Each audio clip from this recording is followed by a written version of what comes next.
Look, I think people have this very misplaced idea that um, I wish like ill will or death and destruction upon anybody and everybody who say like in the real estate or the housing business, and that just could not be further from the truth. Because look, at the end of the day, life is complicated.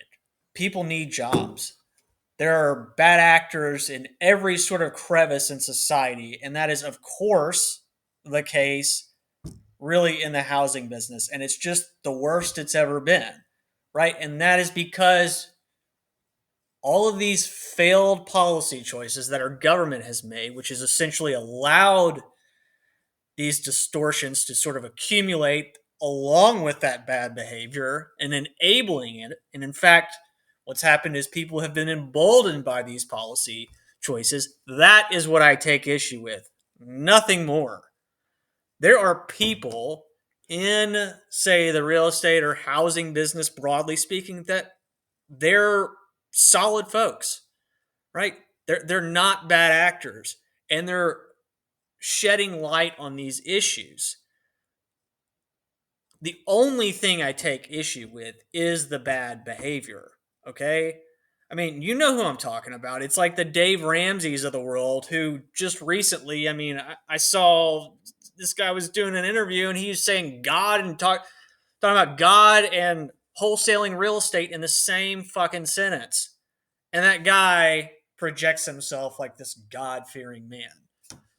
It's really just beyond fucked up. And yes, I take issue with Dave Ramsey more than a lot of people most likely do, and I think you're like, well, it's kind of low hanging fruit, but no, this is a guy who's from Nashville, and it's just embarrassing. And people say that we're not in a bubble. I mean, the guy has basically built a fucking shrine to himself out in Franklin, and yet people think that this is normal. It's not normal.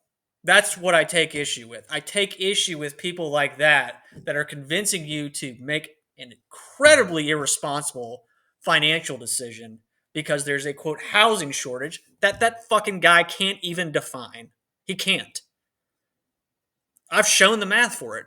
We can look at any market, okay? That is what I take issue with.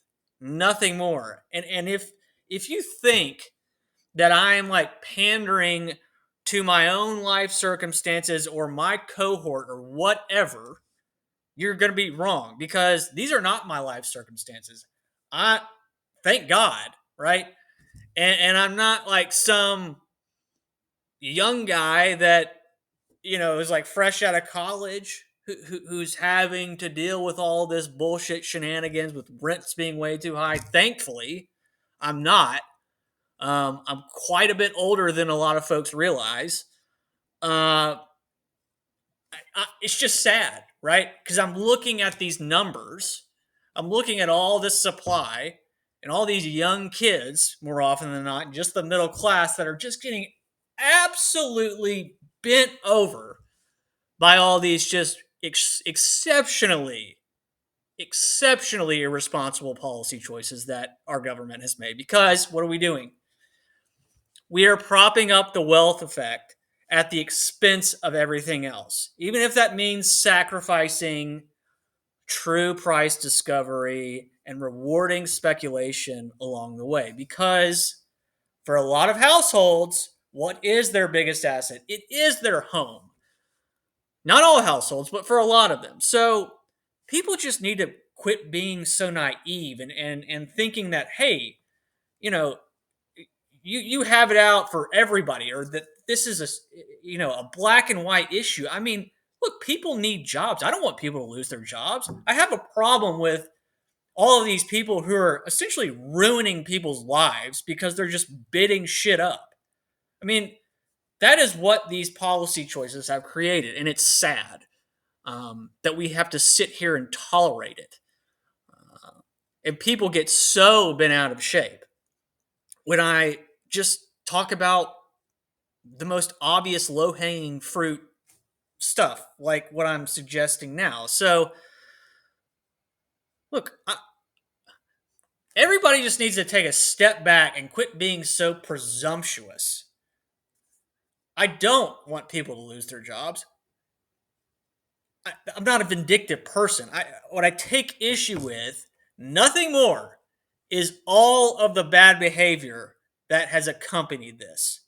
That's it. Period. End of story.